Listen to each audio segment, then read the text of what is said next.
If you are a restaurant owner looking for a fresh perspective on how to grow sales, ideas on how you can reconcept your restaurant, a better way to lead your staff meetings, or looking for a training tool for your team, you are in the right place. Today I'm speaking with the owners of Hazel's restaurant in Birmingham, Michigan, Beth Hussey and Emmele Herrold. Beth believes the key to a successful establishment lies in creating a strong foundation and lasting company culture. The Bloomfield Hills resident has worked in the restaurant industry since she was 16 years old, and at 23, Beth joined her family's business, Mesquite Creek Seafood and Steakhouse in Clarkston, Michigan, where she worked her way from dishwashing to working the front of the house and became the opening general manager of Mesquite Creek Seafood and Steak in Detroit's former Pontchartrain Hotel. In addition to being a restaurant owner multiple times over, Beth has established a career in technology. In 2020, Beth founded Shifty, a mobile training software application inspired by her extensive restaurant industry experience. Not only does the staff at Hazel's use the software to streamline their work experience, but Beth is also working to grow Shifty as a platform that is widely available throughout the service industry. Emmele grew up with a passion for cooking. She attended Central Michigan University studying art before transferring to Detroit's Wayne State University, where she earned a bachelor's degree in liberal arts. Emmele owned a restaurant in Colorado before she chose to return to Michigan and has worked in noted establishments across the Detroit food scene.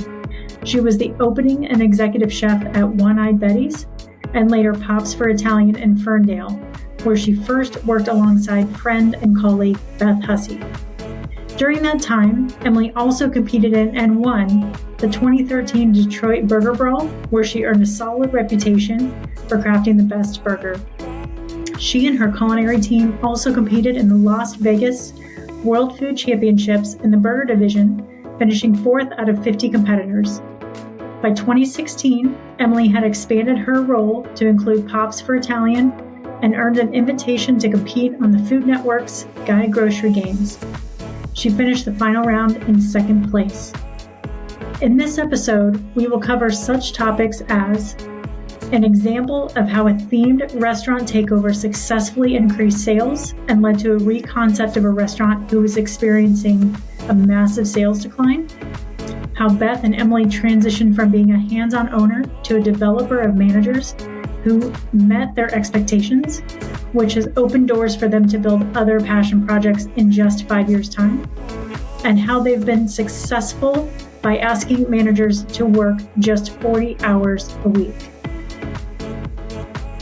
Welcome to the No Hesitations podcast, the show where restaurant leaders learn tools, tactics, and habits from the world's greatest operators. I'm your host, Kristen Marvin, with Solutions by Kristen. I've spent the last 2 decades in the restaurant industry and now partner with restaurant owners to develop their leaders and scale their businesses without wasting time and energy so they can achieve work-life balance and make more money. You can now engage with me on the show and share topics you'd like to hear about, leadership lessons you want to learn, and any feedback that you have. Simply click the link at the top of the show notes, and I'll give you a shout out on a future episode. Thanks so much for listening, and I look forward to connecting. Hi, Beth and Emmele. Welcome to the show. Thanks so much for being here. Hi. Thanks for having us. Absolutely. So let's go back 5 years when Hazel first started, right? So you, if I'm not wrong, you opened it as a neighborhood joint, right? You had, the name was different. You were kind of, paying homage to a few different neighborhoods. And I know that you're smiling and laughing here, so we're going to take you way back. And you had this concept, right, to have this neighborhood joint where you had something for everyone on the menu. And I was, so curious about the different menus that you offered. And I heard you had 16 to 26 different types of oysters on the menu, in addition to some comfort items and obviously the burger that you're, so famously known for. So talk a little bit about Hazel's in the beginning. How did all of that work? What worked and what didn't work? Okay. So I'll take it. Like Beth said, she likes when I talk. Yeah. So Beth and I have been working together for over a decade for a different company. This is our first foray into owning something together outright. And, opening a restaurant is a lot of work. It takes a lot of time and a lot of thought, particularly the name. You have to get creative and you try to represent who you want to be with the name. And what we really wanted to focus on in this neighborhood was that we were a neighborhood restaurant. We're in an affluent area that has a lot of high-end restaurants that might not be open for lunch, and they're sort of not necessarily appealing to a family, but more date night kind of places. So neighborhood was our idea, and now your iPhone tells you where you take pictures. And geotags and names albums that way. So we were in this building, the building that we ended up renting, and took a bunch of pictures, and it named the album Hazel, Ravines, and Downtown, which turns out are the three neighborhoods that converge at the corner where we are. And we thought how perfect that represents exactly who we want to be. Apple named us, basically, is what it boils down to. You're welcome, Apple. Yep. Yeah. Well, thanks a lot. Inspiration or discomfort, right? Yeah. So we liked that we were able to tell that story with the name. We did know, we're not dumb people, so we did know it was long. We did not know that people had a hard time with the word ravine. A lot of people said raven. And so right from the beginning, it became a challenge for us. The way other people read it, we tried shortening it. Our whole plan was to be either called HRD or Hazel's. It did take off that way, but we still had this very long name that we found more challenging than we originally thought. But it also helped us develop the concept in that we had three different names, three different neighborhoods. And so we developed this menu that also crossed three different kind of sections. We called them familiar, well-traveled, and trendy. So I, as the chef, got to really explore lots of different types of cuisine, had a lot of fun with it. The menu, to me, still is one of my favorite menus. It was really, I always say we were kind of ahead of our time, I think. Detroit wasn't ready for this because it was really cool. Each sort of menu had its very own concept where it was, there was one whole menu of familiar food. So there were appetizers, salads, sandwiches, and entrees that were very familiar, like, French onion soup and chicken wings and a Caesar salad and all those things that you see on every menu in America. And then there was a whole concept of well-traveled, we called it. So food from other parts of the world. So we had a section of appetizers, sandwiches, salads, entrees that were very worldly, really cool food. And then we had a third section that was trending. So, how fun for a chef to be able to create a menu that has familiar, very worldly type food that's being made all over the world, and then what's trending right now. We had a blast with it. One of the things that was trending at the time, this was 6 years ago, was bone marrow. I remember that bone marrow soup. So our soup, bone broth. So we had chicken noodle soup on the familiar. We had a bisque, a seafood bisque on the worldly, and then a bone broth for the trending. And so that kind of gives you an idea of how the food played out. It was really, really cool. People that got it loved it.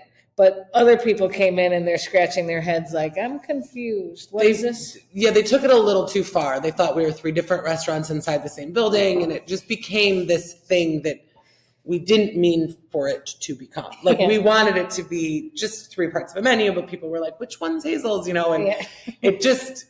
It became a lot. It was very hard to talk about it in public because people kept saying the name wrong. Mm-hmm.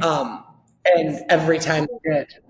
Yeah, it's so interesting, Beth. I worked for a restaurant that also the first name of the restaurant was Osteria, and nobody knows how to say Osteria. And so we spent for a year and a half so much time and energy, and I was the GM at the time. We would correct people. We made T-shirts with phonetic funny phrases to help, that the staff would wear. It was such bullshit, right? We spent all this time and energy wasted on trying to teach people how to pronounce something. And at the end of it, now I look back and it's like, who the fuck cares? They were coming in. That's all that mattered, right? I don't care what you call it, but it used to get under all of the staff skins. We were so prideful of that. It's like, oh, but you do bring up a good point, right? Like there's something to the simplicity in the name and the clarity and people knowing, oh, okay, I know Hazel's is it. I'm going to go to Hazel's. And I read or I heard, Beth, that you changed the menu, some of the menu in the first 90 days. What was working? And what wasn't working? What did you change?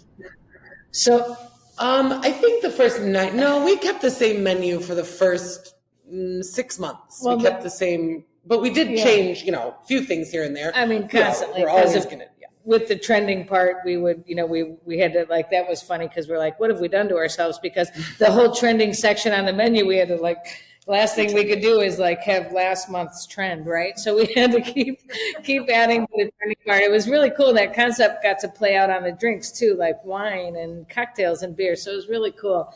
But I think the part you're referring to is, and I'll tell this part of the story and then Emmele tells the second part way better than me. But so we had a great reputation before we opened this restaurant. We had some very successful operations that we sort of created in another community and had a great reputation. Both these places opened and were wildly successful, very busy. So we were very excited to come to Birmingham, and Beth and Emmele were going to open a great restaurant in Birmingham.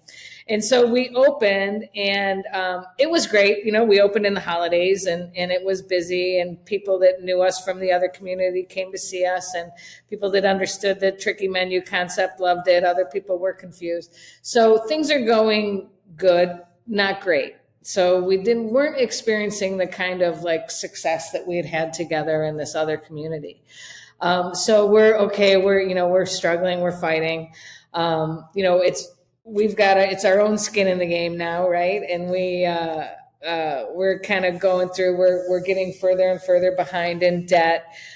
We get through the holidays, and now we're into January, February in Michigan, which is a dismal time in this part of the country. And so it's like we're kind of chugging along, getting further and further into debt all the time, and it was really challenging. And so it was going, like I said, the best way to describe it is good, not great.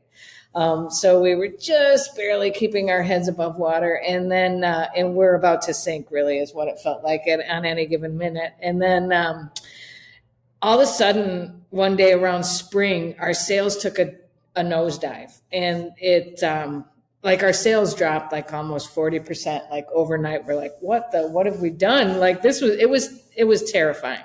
Like our sales went down substantially, and we're like, what the heck? And then the next week they were still down, and we're like, what did we do? Did we screw something up? What happened? And so we're talking to, other restaurants in the community. Our restaurant's in a city called Birmingham. It's like Emmele said, it's a very affluent community. It's where all the rich people live, basically.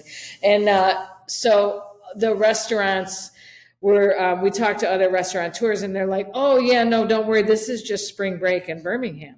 Your sales went down because of spring break. And we were like, what the fuck? Like, how can like spring break? Because the community we were in before this was Ferndale, which is, hipster, big, young, big, gay population, hipster, young people, artists, and like spring break was not a thing there.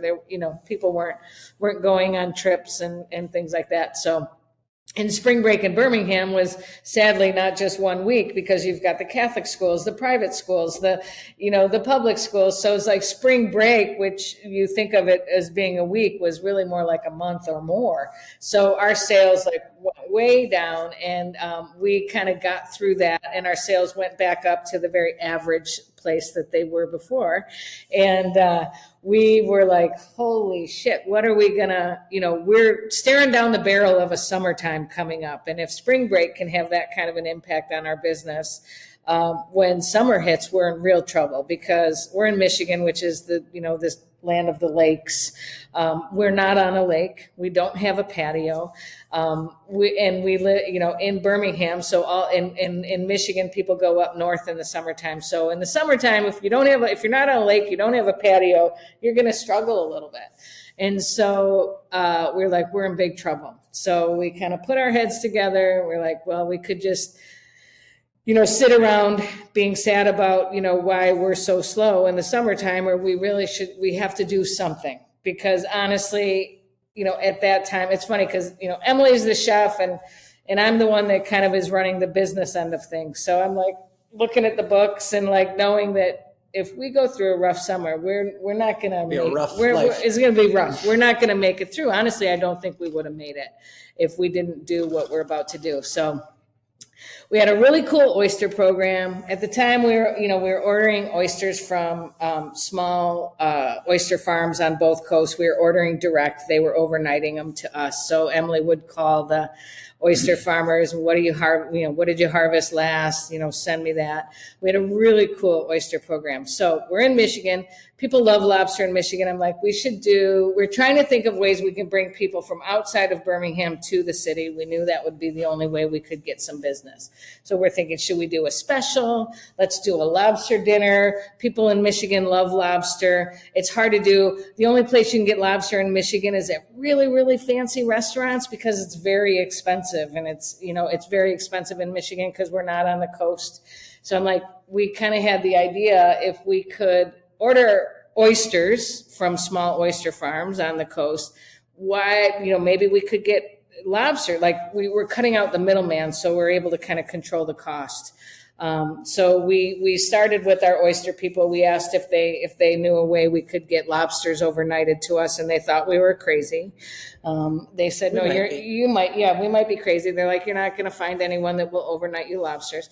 So anyway, we got out the proverbial phone book basically and started looking for small fishing outfits on the coast of Maine, and we found this little, lobster trapping Samson was his name. There was an actual fisherman that was out there trapping lobsters for us and overnighting them to us. So we were able to get them for like the same price that a restaurant actually on the coast would pay, maybe a little bit more, but because, we were planning on doing volume, the whole thing. So, we're thinking, let's do a lobster special. And then Emmele came up with a brilliant idea. One night she called me, she's like, "But I got the best idea." And I'm like, "Let's hear it." And she said, "Let's just do a takeover. Let's scrap our whole menu, this, familiar, well-traveled and trending, complicated menu. And let's do a Lobster Shack menu. The thought was, if we're going to do it, let's do it big. Yeah. Let's not just offer lobster. Let's offer what you would get at a Lobster Shack in Maine. So because that's how we like to do things. Okay, we're doing it. Let's do it. Dive in. Got our graphic designer and looked at every main menu we could find. And I was like, okay, they, eat whole belly clams. I'm going to learn how to make whole belly clams. We're going to do it just like you would see if you were driving up the coast of Maine. So it was scary though. We were like, we didn't know what we were doing. We didn't know what we were doing. We had this other menu, we were like, what if we alienate the few customers we do have, by scrapping the menu. We have a publicist, as you know, and we talked to her and said, "What do you think of this idea?" And she's like, "Well, it is newsworthy. I'm sure the media would pick it up if you're we're a big 10,000 square foot restaurant in the middle of a very nice city. So trying to transform our place into a Lobster Shack was really interesting. Yeah, it doesn't look like a Lobster Shack. Yeah. I was going to ask you that. I love that I'm just so curious about how you made the decision to reconcept and did what you did, but it sounds like you found what was working in your business. You leaned into it. I applaud you for going with a really expensive food, even though your sales were struggling, right? You saw that there was something different and exciting and a different level of experience that you could offer. But then you just said, "Fuck it, we're going to dive into the deep end."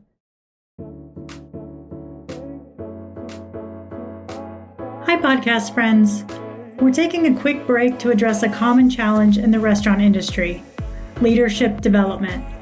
If you're a restaurant owner or manager navigating the complexities of leading a restaurant team, you know it's no easy feat. To help you lead with clarity, I've put together a customized guide with 5 strategies for becoming a more effective restaurant leader. Visit kristenmarvin.com/clear to grab your copy and start making positive change today. Now back to the show. Thanks so much for listening. Howdy, listener. Are you also a podcaster seeking to stand out in the crowded audio landscape? I'm here to help. L. Connor Voice, LLC offers top-tier audio engineering, meticulous content management, and more, all tailored to save you time and elevate your podcast to new heights of professionalism. With L. Connor Voice, you can focus on what you do best, creating captivating content, while I handle the rest. Say goodbye to hours spent tweaking audio levels and managing uploads. I ensure your podcast shines with polished sound quality and seamless delivery. Ready to take your podcast to the next level? Contact L. Connor Voice, LLC today and make producing your podcast as easy as hitting record.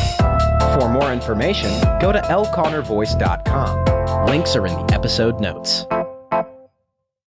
Well, and I mean, so the way the story goes is, Stephanie's like, yeah, let's do it. So we dove in, we threw this idea together, we gave it a name, we called it Lobster Pound. Lobster Pound is like an actual lobster shack on the coast of Maine. And we went all out, and the local newspaper picked up the story, ran it online and in this, the Thursday entertainment section. And the minute the story went live, like hit the press or whatever, our phones started ringing and it never stopped. Literally, we're like, oh my gosh, this is crazy. And we had people waiting at our door at 11 o'clock on the first day that this menu was going live. We planned it for 4 weeks. We're a big 10,000 square foot restaurant. Like I said, we've got 280 seats or something. And we filled every seat all day for 4 weeks straight. And we quadrupled our sales. And it was like the most. What's that? What was the attraction for people, Beth? Why so much excitement? I think, like Beth was saying, that people are used to seafood being fancy, and we did the opposite.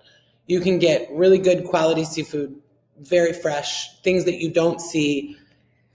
With, we went all out. We had plastic tablecloths. We served things, with bibs. It was approachable Paper and something plates. they don't see. We went all out, paper towel on the tables and all that. And it's not something people can get. Lobster rolls, I mean, just flying off the shelves. It's honestly at this point, years in, I'm like, I can't believe people like lobster so much. I'm glad they do. Wow. But we call it Hazel's Lobster Pound. So that's kind of where the concept of Hazel, just calling it Hazel's started. Yeah. It was supposed to be 4 weeks.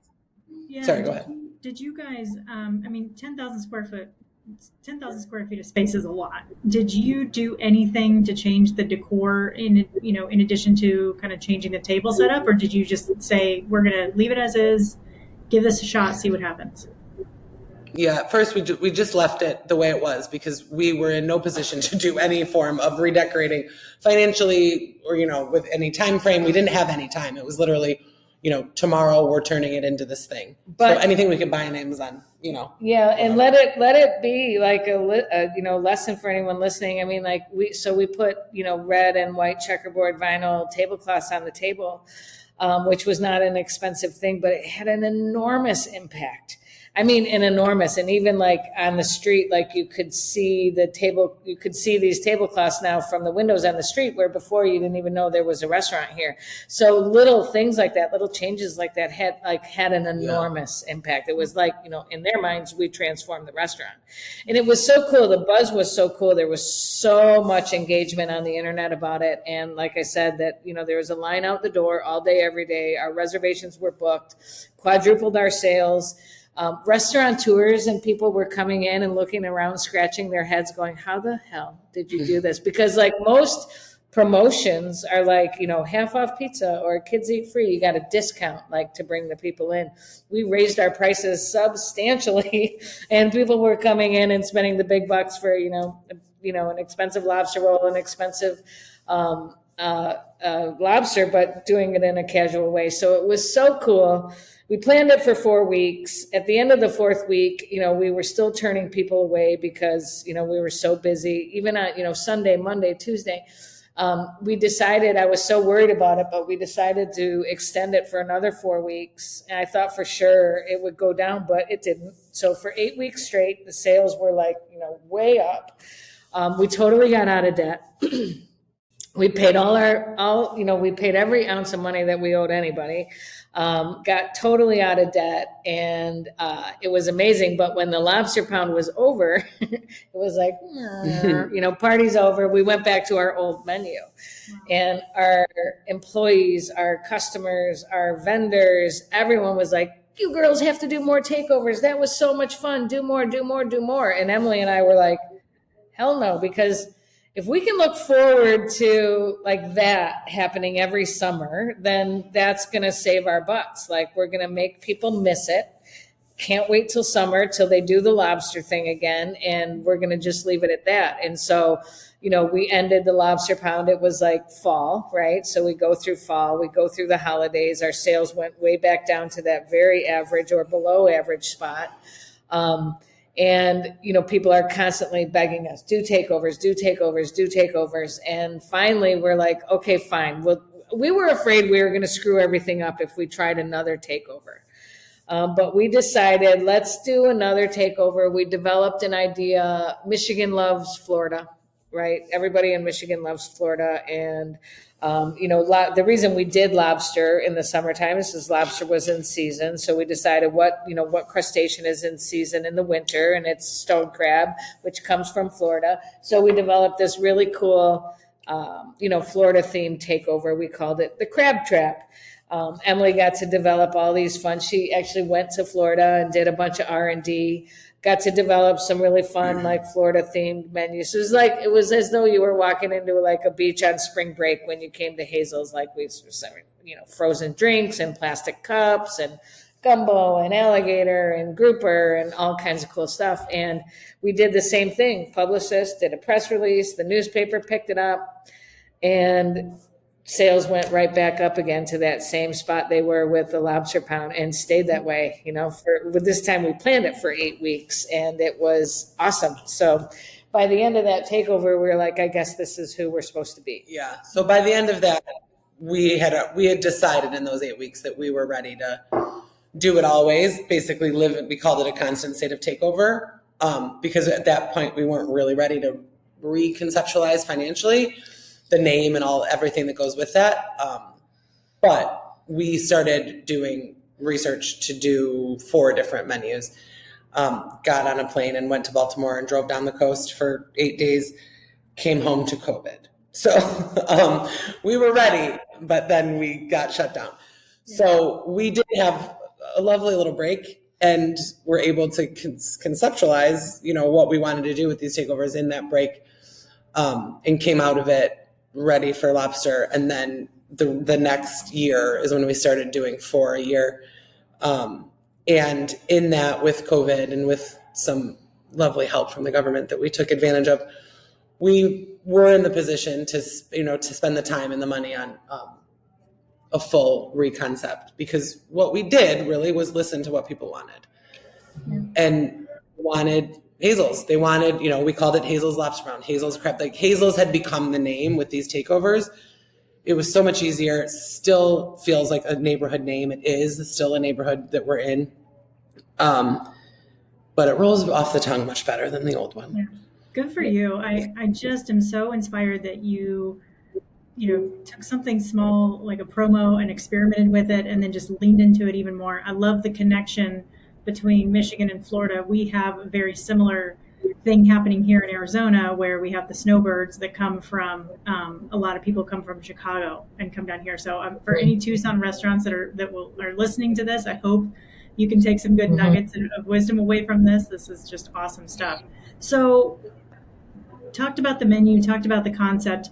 You two came into this restaurant ownership and partnership together saying, we're going to have a very specific approach to how we treat our employees, because you have not seen some good behavior over the years.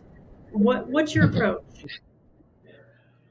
Well, we both have been in the business a long time, in every aspect of it. I think, there are restaurateurs out there that are great restaurateurs that may not have, gone through the ranks. We did. We still are, feels like. But a lot of bosses, one in particular that we worked with together for quite a long time, and it just felt abusive. And I think that the culture around a lot of restaurant is a little abusive. There's a lot of alcohol abuse. There's just it always feels like people are overworked, underpaid, constantly saying no to everything else. Work, work, work, work, work. That's how I felt, certainly. Well, there's that absolute stigma of like, if you work in a restaurant, especially in management, you're working long hours, nights, weekends, holidays, 60 hours a week. So many restaurant owners or, organizations, expect a minimum of a 50-hour work week, if not 60, and in some cases many more. I mean, talk to chefs. Chefs will tell you they work 60, 70, some work 80 hours a week. Like, it's insane. And why is that? Like, why? The rest of the world works 40-hour work weeks. Why does the restaurant have that? Just, nobody seems to question it. It just is what it is. Oh, you're a chef, you must work crazy. I mean, now I'm jumping ahead, but now people are like, wait, you have time to coach a swim team? I'm like, yes, because I know that years ago I was the person that couldn't do anything and didn't have time for anything.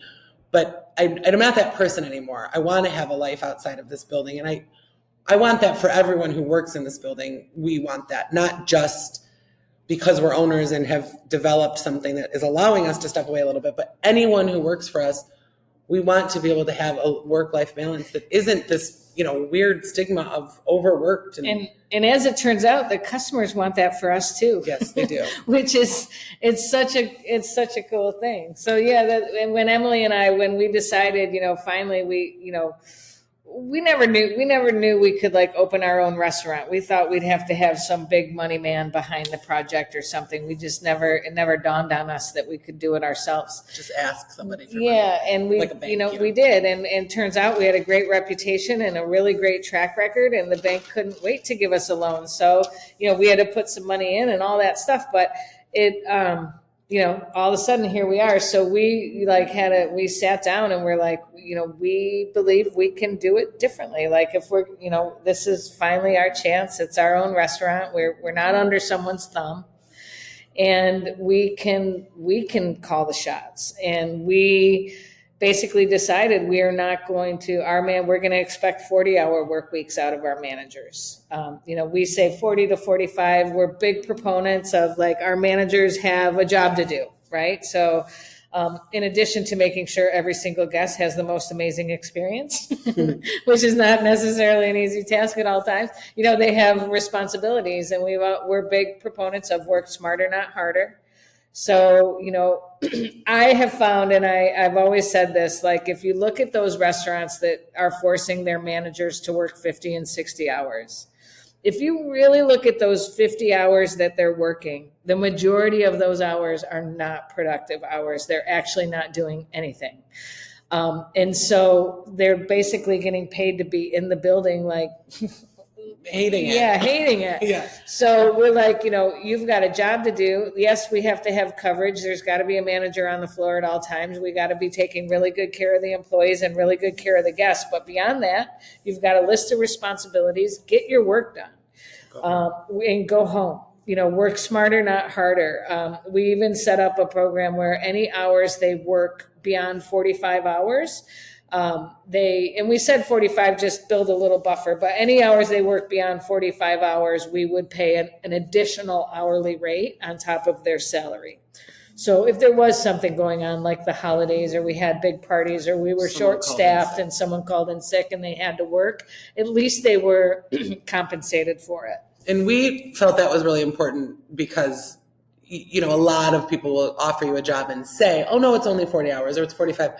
But then you get in there and all of a sudden you're responsible for everything. So if someone doesn't show up, or if you're super busy or whatever, you're all of a sudden working these 60 hours, but you're still getting paid the same amount. So it felt a little bit like if we didn't do something to guarantee it, that they would just think it was, lip service. Yeah. So employees feel appreciated when you pay them over 40 hours, because they know that they understand that you understand that they're going to be working harder and that they're going to be working. Yeah, we see you.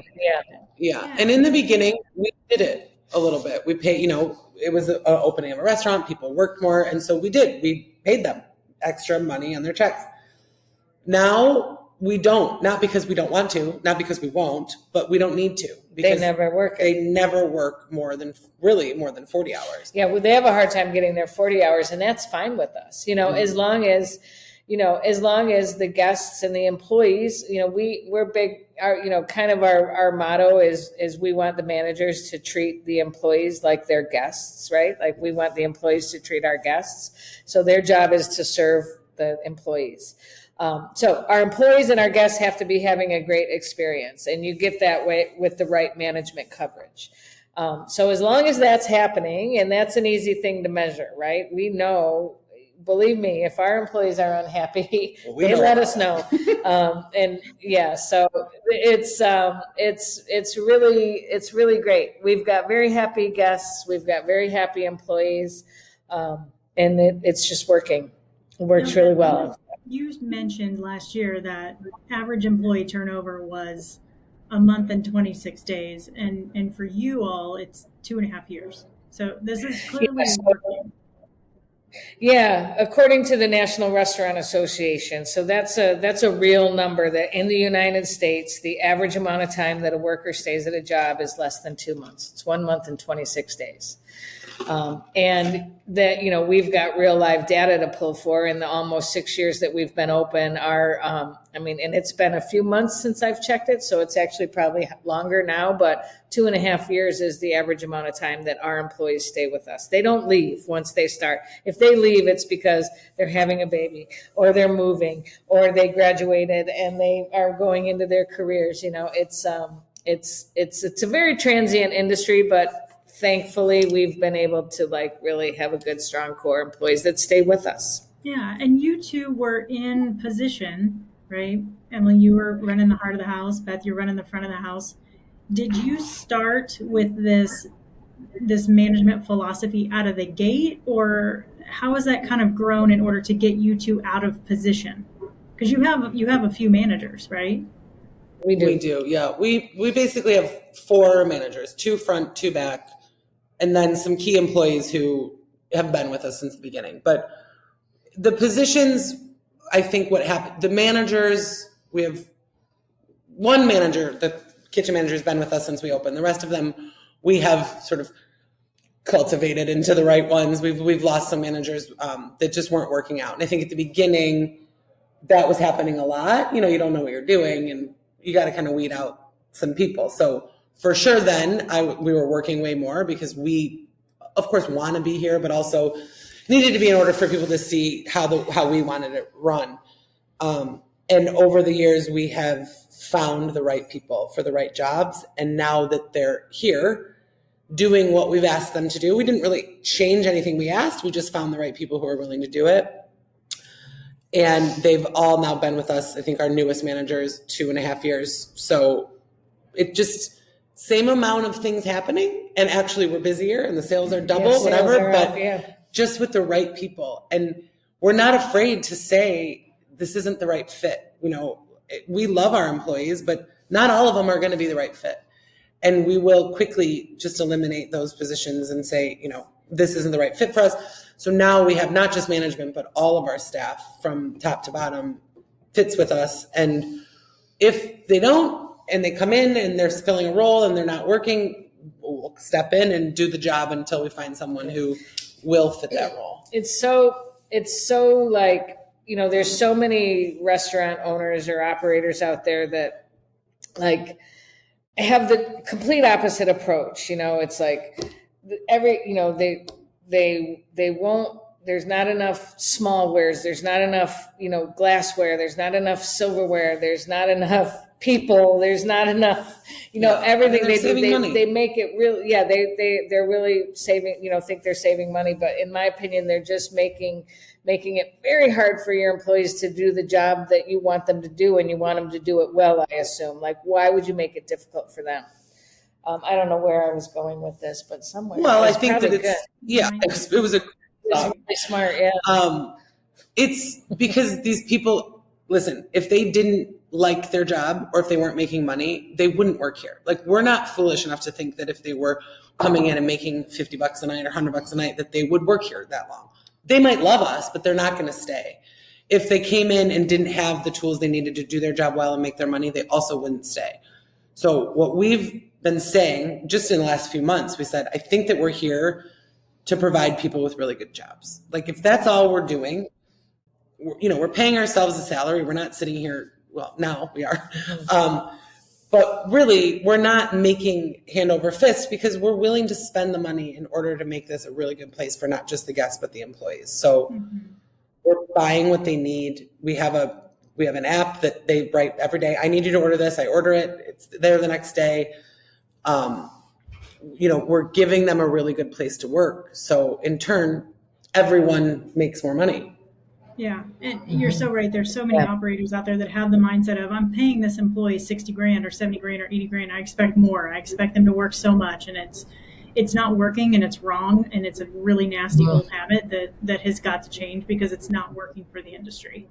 And I'm curious, as you, with all the knowledge and expertise that you have, and Beth, I think you mentioned it earlier, you brought people in that could execute what you saw the vision being for your company. How did you, because I've got some clients that are struggling with this. They're in a position where they are wanting to step out of the day-to-day operations in order to expand. And there's uncomfortability, obviously, in doing that, right? Letting go of some control and some of the reins a little bit. But with some newer people coming into the industry, it's getting more and more challenging to teach people on a quicker scale how to execute at that same level that an owner visualizes. How did you teach the managers how to do that? Well, it's interesting because it's less about teaching and more about feeling, because it's, I think that's where I was going with my comment earlier, is like they have to care enough to want to do a good job. Right. And if we were tyrants that run around yelling, demanding 60 hours, not letting them buy the things they need to do their job well, why would they care about, our customers and care about our employees and want to do well for them? But it's kind of just like raising babies, right? It's like, it's that whole thing, do what I say, not what I do. That's like the worst way to teach anybody anything. So it's sort of lead by example. So, we're taking good care of our managers are taking good care of our employees are taking good care of our guests. So you've got to cultivate a culture that the employees care enough to want to do good instead of they just show up and punch in and make their money.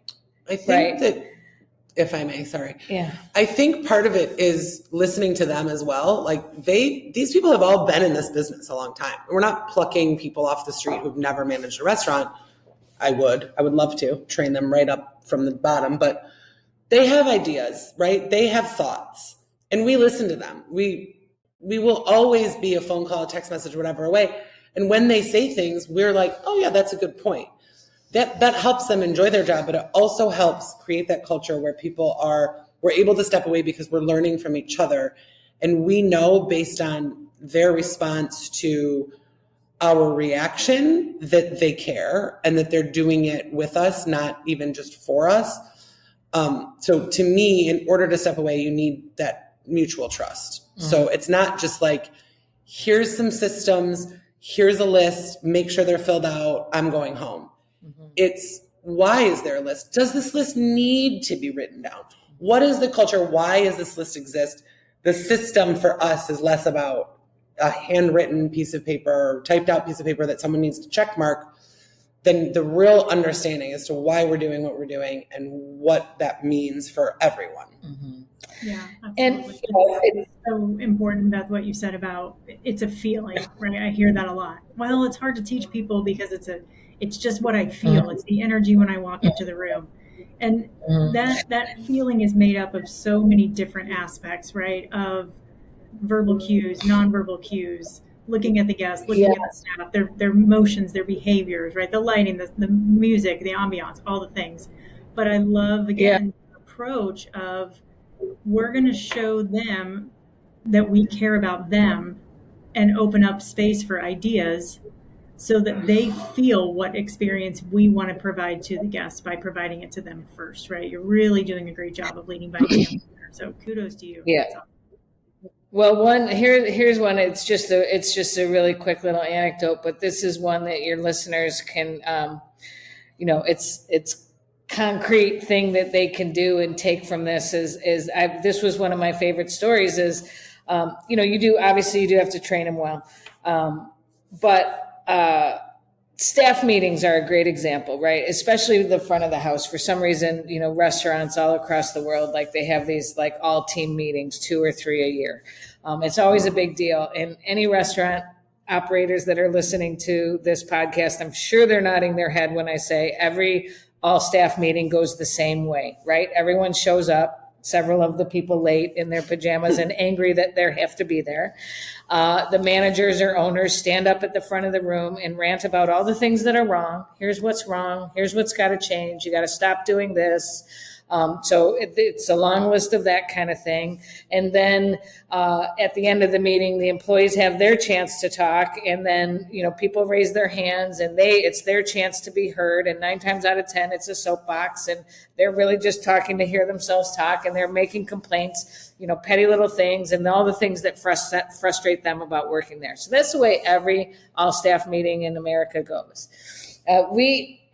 This was one of my favorite things. I actually created a feature in Shifty, which I know we haven't talked about Shifty yet, but because of this one meeting we had one time, I created a special feature where it was after the pandemic and, we were going through that, open, don't open, don't open, 100%, 50%, all of that kind of stuff that we went through with the government.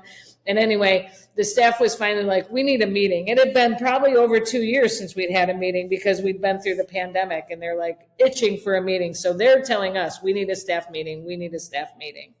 So we were like, okay, obviously our employees have a lot of things on their mind. So instead of like doing what we've always done, right? Do what you always did, you get what you always got.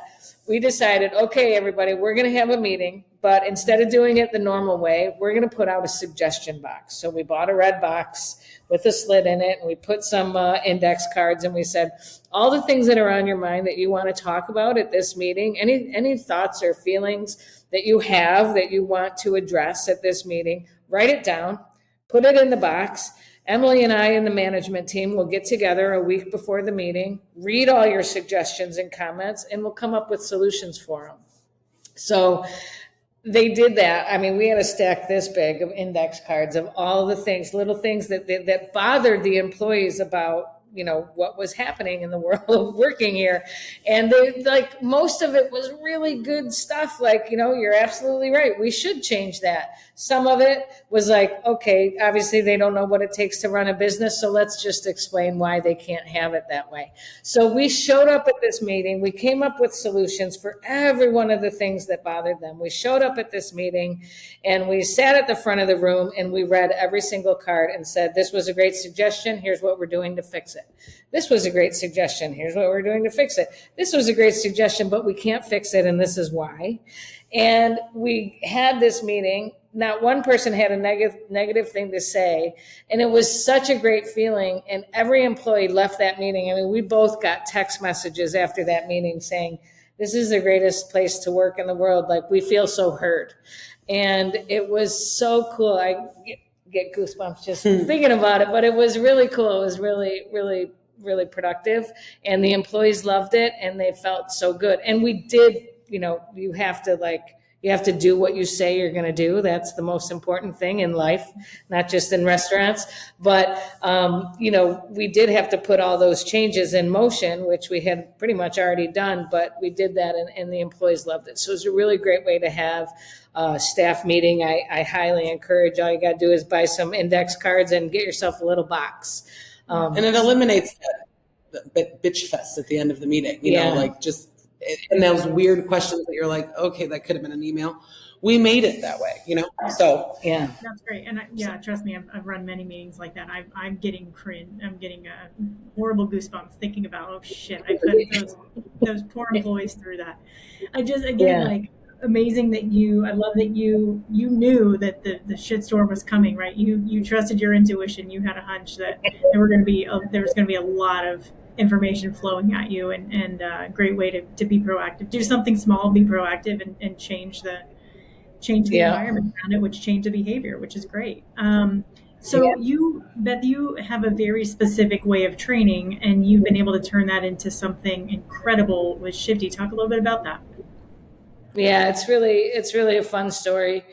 When we did close the restaurant for the pandemic, we closed completely because we weren't doing any carry out. We were just barely a year old, and first time in my adult life, I, wasn't going to work all day every day, and I decided to use that time to turn my unique way of training restaurant workers into a technology platform. So in very early in my career, in the early 90s, actually, I figured out that training was something I was passionate about.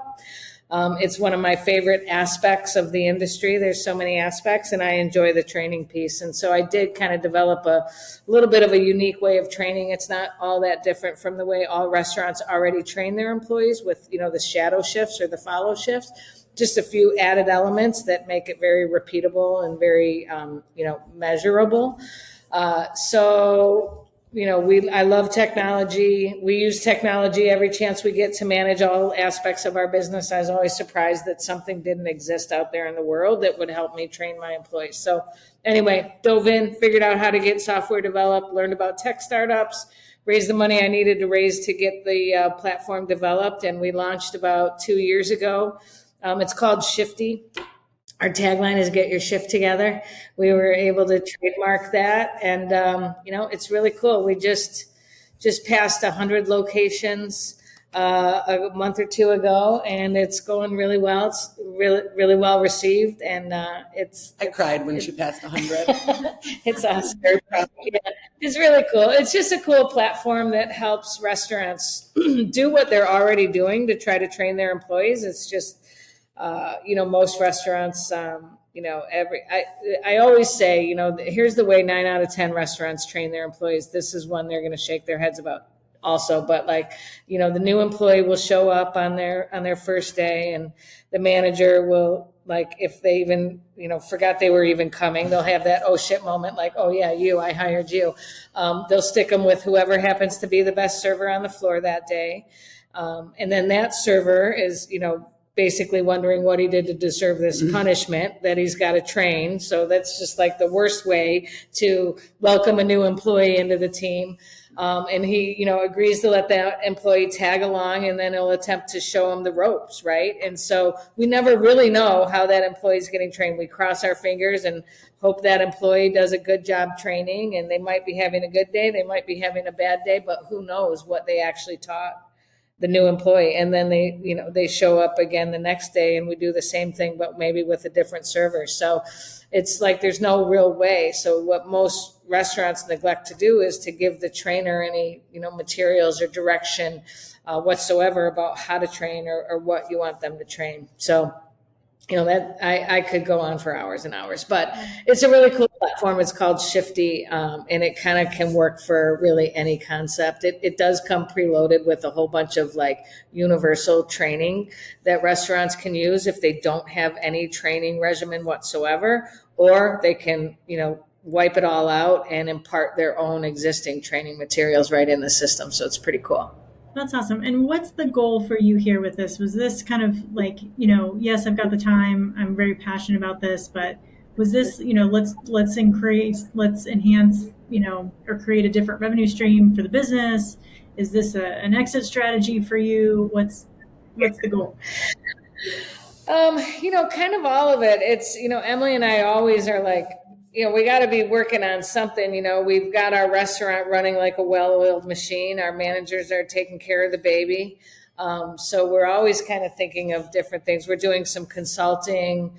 Emmele she became a tech mogul, and I became a swim coach. I don't know. Yeah. I don't know. It seems like she's choosing the better. I work at public high schools and community pools. It's fine. One of these things is not like the other, but I also probably work 3 times as many hours with lots of children, but that's okay. I love it. I love them. Yeah. It's, we're kind of both, doing our own thing, but we're also doing our own thing together. It's, whatever I do is just going to make the restaurant healthier. I don't know. So what's the goal? The goal is to win. That's always been like, I've always been in it for the win. Like if I do a restaurant, I want it to be a success. Obviously. I mean, I know that sounds stupid, but some people love failing. Yeah. For me, it's not the money, it's the win. It's the pride, it's the experience, it's the reputation, it's all those things. So I want to succeed with Shifty. The goal is to get as many people using it as possible. Kind of feel like I feel passionate about sharing this unique way of training with the world. That sounds kind of cliche, but I do. But yeah. And then, if it makes me like wildly, wealthy, we're all going to win because of it. That is the goal. So I don't really know, like, what is the goal? Like probably to exit someday with it. Well, you two are you're so incredible. I mean, you've got, Emmele, you've got, in addition to running the restaurant, you've been participated in championships in Vegas and been on all these amazing cooking shows and competition shows, right? And Beth, you've got the nonprofit that you started in addition to the restaurant, and now Shifty. I mean, it's just you're such a testament to what can happen if you truly care about people, develop people, treat them the right way, and then open up space and opportunity for yourself to do what you love and continue to just follow your passion. So absolutely incredible. And if that's not enough, you're starting to lean into some consulting work as well, right? Yeah. We love it. We love it. We love restaurants, and we feel we go into places and we always feel like, man, there's just a few little tweaks these guys could make and they would be knocking it out of the park, and we'd love to help, Yeah, I think it's that same feeling we had when we were like, what do? We got to fix it in order to succeed. We don't want anyone to fail. To us, it's, just like people think competition. We love competition. We want people around us to be successful so that everyone is, it's hard when you go into a place and know that people put their blood, sweat, tears, and money into something, and they're not necessarily doing a great job. And it's not because they don't want to. And if it's because they don't have the experience or the right staff or whatever, we think we can help. So why not ask if they want our help and see where it goes. The one thing that hasn't been said yet that probably should have been like the only thing that was said is like, it really helps to have someone that understands and is great with good food. Like Emmele's an amazing chef. Like she seriously is. Like, she can do the cool stuff. She can do the, simple stuff, but everything she does, she just does it right. We call each other food soulmates. The chefs are the hardest part of the business, right?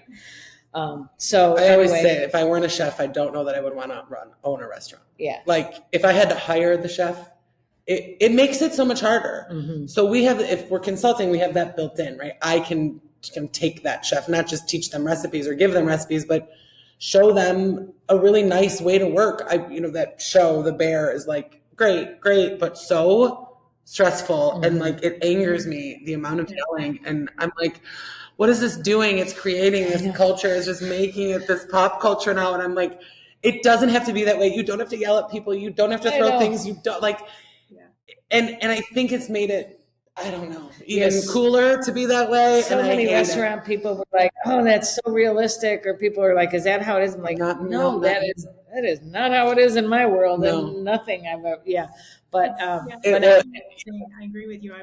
My husband was in the business too when we were watching that show and the tickets were flying out of the printer. We had to pause it. We looked at each other and our hearts were racing. We were like, this is back. Yeah. Will Guidara just announced yesterday that he's co-producing the show. So it'll be interesting to see what, if there's any changes to this next season that comes out this week. So, what did you say? Who's producing the show? Will Guidara, who wrote Unreasonable Mentality. Yeah. Sorry. Emmele and I lived that, like we had that experience with the tickets. It happened. Do we have time for one tiny quick story? I'll be real quick. Totally. It was, we closed for the pandemic and we were closed for 6 weeks. And we were really early to get the PPP loan. we were all over that. And, the money came in and we're like, well, I guess we got to open, right? Because the whole idea of that PPP was to like put people to work and get people back out working and paying people. So we brought a small crew of people back to work and we decided to open. We were only allowed to do carry out only. And so we decided, let's just do lobster rolls and, basically just I think we did lobster rolls and peel and eat shrimp and lobster bisque. And we did, our publicist, did a press release and said, they're opening and you can get lobster rolls at this time, online ordering. And we opened and, we didn't have online ordering before the pandemic. So all these things came out of the pandemic that were so great. But we opened that day and we sold 1,000 lobster rolls in a shift. It was to this day. It was. We weren't open. We were not open. We were selling one thing, and there was no one in the building, and it was the hardest shift of my life. Yeah. I mean, the tickets in that scene in the Bear, it quite literally happened that way because, of course, we also didn't know anything. We didn't have online ordering. There was a little bit of a glitch, and it didn't, just like in the Bear, and they didn't come out. Yeah. Just like when the printer was broken. They all came and I had it just exactly like that, flowing down. It looks like a tornado. I mean, it was insane. I never want to experience it again, but I laugh. I'm like, the sales were higher than most of our sales have ever been. It's still one of our record days and we weren't even open. We think that people thought we were only opening for the one day. So everybody thought they had to come. Yeah. We sold 1,000 lobster rolls, hardest shift of our lives. Yeah. And then a week and a half later, it was Mother's Day where we were doing the same thing, only selling lobster rolls. We sold 1,000 lobster rolls that day too, but it was like easy peasy. We were bored out of our minds. It was the easiest thing. So we were able to kind of like just the growing pains. But yeah, that was the craziest shift, but a lot of fun. Yeah, same though. I had that scene killed me. Yeah, it's terrifying. Anytime we've implemented online ordering in the concepts I've worked in, you learn very quickly how to turn the pacing on. Or turn it off. Yeah. Turn it off. Yeah. Yeah. It's so aggressive, and it's pretty much a tiny piece of paper, but. Thank you so much. Again, I'm so inspired by your story and just super excited to share it with everybody. I love the themes of taking care of your people, love the themes of just experimenting, again, just really leaning into something uncomfortable, and just trying a little promo. You saw what worked with your business, you leaned into it, and it's just proven to produce some amazing results and for you, obviously financially, but for your people and just where you're at in your lives. So kudos to you, and really, really appreciate you being here today. Thank you. Well, yeah, thank you for doing what you do. It's a great platform to exist for sure. Yeah. Absolutely. Yeah, we will spread the word, and can't wait to hear the podcast. That'll be fun. Yeah, absolutely. And I want to come and visit you, visit your restaurant. Same. I will not order a lobster roll. I will order something else. Fried chicken. Burger, Michigan is lovely in the summertime, so get out of Tucson and come check us out sometime. Yeah, we'll come check it out and get one of those token burgers as well.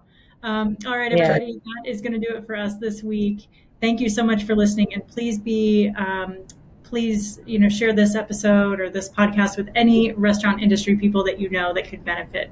We will talk to you next week.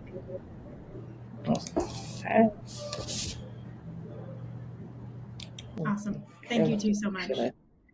Thank you. Yeah. It was great. Great to talk to you. You bet. Have a great, if there's anything I can do for you from a shifty perspective, Beth, let me know. Do you want to talk? If there's some things I can do from a partnership, partnership? Oh, hang on. Yes. I have a really nice referral program I'd love to share with you. So yeah. I'll send you an email. That's great. And then if I can get some content in for you in the newsletters or episodes, the cool thing about this stuff is, especially the podcast, it's evergreen. So if you want to schedule some time and get creative about it, I've got some ideas I can run by you. So yeah, that sounds awesome. Thank you so much. I'll connect with you in an email. Okay, sounds great. Have a great weekend.